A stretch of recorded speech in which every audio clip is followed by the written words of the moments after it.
Supreme court ने VVPAT verification की मांग को लेकर सभी याचिकाओं को खारिज कर दिया है। बैलेट पेपर की मांग को लेकर दर्ज याचिका भी खारिज कर दी गई है। कोर्ट के इस फैसले से ईवीएम के जरिए डाले गए वोट की वीवीपैट पर्चियों से 100% मिलान की मांग को झटका लगा है। ये फैसला जस्टिस संजीव खन्ना की अध्यक्षता वाली बेंच ने सहमति से दिया है। सुप्रीम कोर्ट ने अहम फैसले में साफ कर दिया कि मतदान ईवीएम मशीन से ही होगा। ईवीएम वीवीपैट का 100% मिलान नहीं किया जाएगा। हालांकि 45 दिनों तक वीवीपैट की पर्चियां सुरक्षित रहेंगी। ये पर्चियां उम्मीदवारों के हस्ताक्षर के साथ सुरक्षित रहेंगी। जम्मू कश्मीर के सोपोर स्थित नौपोरा में सुरक्षा बलों और आतंकियों में देर रात शुरू हुई मुठभेड़ में 2 आतंकी मारे गए। इसमें 2 जवान भी घायल हुए। मुठभेड़ के दौरान एक नागरिक के कंधे में भी गोली लगी। उसे इलाज के लिए सोपोर जिला अस्पताल भेजा गया, जहां से उसे बेहतर इलाज के लिए श्रीनगर रेफर कर दिया गया है। बताया जा रहा है कि सुरक्षा बलों को नौपोरा के एक घर के अंदर आतंकवादियों के छिपे होने की सूचना मिली थी। इसके बाद सुरक्षा बलों ने एरिया की घेराबंदी की और सर्च ऑपरेशन शुरू कर दिया था। इसमें लश्कर कमांडर के फंसे होने की संभावना है। एनकाउंटर फिलहाल जारी है। पीएम नरेंद्र मोदी ने पश्चिम बंगाल के मालदा उत्तर में पार्टी प्रत्याशी के समर्थन में चुनावी सभा को संबोधित किया। यहां उन्होंने कहा कि हमारी सरकार ने स्टार्टअप इंडिया अभियान और कौशल विकास अभियान से युवाओं का सामर्थ्य और बढ़ाने का काम किया है। बीजेपी सरकार की नीतियों की वजह से देश में रोजगार के नए नए सेक्टर बन रहे हैं और युवाओं को ज्यादा से ज्यादा अवसर मिल रहे हैं। वहीं विपक्ष पर हमला बोलते हुए मोदी ने कहा कि मुझे विश्वास है कि पहले चरण में टीएमसी, कांग्रेस जैसे दल जो पस्त हो रहे थे, अब दूसरे चरण में ध्वस्त हो जाएंगे। भाजपा के राष्ट्रीय अध्यक्ष जेपी नड्डा मुंबई में पत्रकारों से रूबरू हुए। यहाँ उन्होंने कहा कि कांग्रेस और इंडी गठबंधन का छिपा हुआ एजेंडा है कि एससी, एसटी और ओबीसी के अधिकारों को छीनना और मुसलमानों को दे देना। कांग्रेस चाहती है कि देश के संसाधनों पर पहला हक मुसलमानों का है, जबकि प्रधानमंत्री मोदी कहते हैं कि संसाधनों पर पहला हक गरीबों का है। राजस्थान की 13 सहित देश की कुल 88 लोकसभा सीटों पर मतदान सुबह 7 बजे से जारी है। इस दौरान प्रदेश के विभिन्न हिस्सों में मतदान केंद्रों पर मतदाताओं की लंबी कतारें नजर आईं।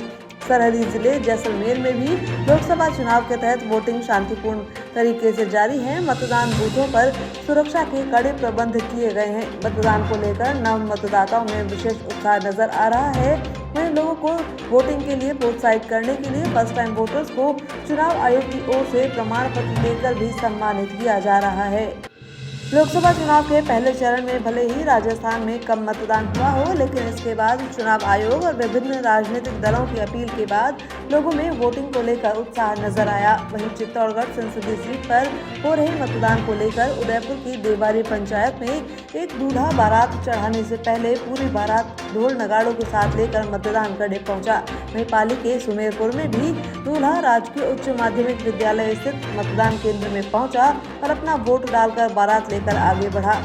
इससे पहले दूल्हे ने अपने साथ सभी बारातियों से भी मतदान करवाया और बाद में सेल्फी पॉइंट पर सेल्फी भी ली। आमजन के साथ ही जनप्रतिनिधि भी बढ़ चढ़कर लोकतंत्र के महापर्व को सफल बनाने में जुटे हुए हैं। इस कड़ी में कोटा से भाजपा उम्मीदवार ओम बिरला, बाड़मेर जैसलमेर से निर्दलीय उम्मीदवार रविंद्र सिंह भाटी, कांग्रेस प्रत्याशी उमेदराम बेनीवाल, भाजपा प्रत्याशी कैलाश चौधरी, बारां झालावाड़ सीट से कांग्रेस प्रत्याशी उर्मिला जैन भाया, पूर्व मुख्यमंत्री वसुंधरा राजे, पाली से बीजेपी प्रत्याशी पीपू चौधरी, जोधपुर सीट से भाजपा प्रत्याशी गजेंद्र सिंह शेखावत, पूर्व मुख्यमंत्री अशोक गहलोत अपने परिवार के साथ वोट डालने पहुंचे। गहलोत ने आमजन से अपील की कि लोकतंत्र को बचाने के लिए बढ़ चढ़कर मतदान करें। लोकसभा चुनाव में वोटिंग करने जहां बड़ी संख्या में लोग मतदान केंद्र पहुंच रहे हैं, वहीं कई लोगों को चुनाव आयोग की लापरवाही के चलते वोट करने से वंचित होना पड़ रहा है।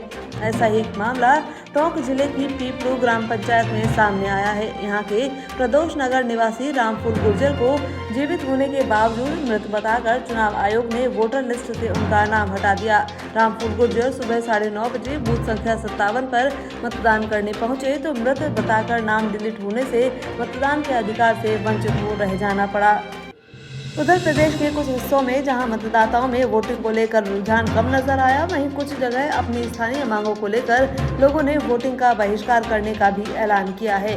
बांसवाड़ा जिले की आड़ी बीत में सुबह 10 बजे तक भी मतदान केंद्र पर वोटिंग के लिए लोग नहीं पहुंचे। वहीं जैसलमेर के बूथ संख्या 142 में ग्रामीणों ने मतदान का बहिष्कार किया। जानकारी के मुताबिक ग्रामीणों ने कुछ दिनों पहले ही स्थानीय प्रशासन को मतदान बहिष्कार की चेतावनी दी थी। दरअसल ग्रामीण गांव के नजदीक बने डंपिंग यार्ड से परेशान हैं, इसलिए विधायक छोटू सिंह भाटी ने लोगों से समझाइश करने पहुंचे। परसाना कस्बे में एक 16 वर्षीय किशोरी के फांसी के फंदे पर झूलकर जान देने का मामला सामने आया है। पुलिस ने शव का पोस्टमार्टम करवाकर शव परिजनों को सौंप दिया है। जानकारी के अनुसार श्रावण कुमार की 16 वर्षीय बेटी रात 9 बजे करीब घर के कमरे में पंखे से फांसी लगा ली। बाद में परिजनों को घटना का पता चला तो रानौली पुलिस को सूचना दी। सूचना पर रानौली पुलिस ने शव को नीचे उतरवाकर राजकीय अस्पताल की मोर्चरी में रखवाया। सुबह परिजनों की ओर से दी गई रिपोर्ट पर पुलिस ने मामला दर्ज किया और पोस्टमार्टम करवाकर शव परिजनों को सौंप दिया। मृतक किशोरी के पिता विदेश में रहते हैं। पुलिस मामले की जाँच में जुटी हुई है।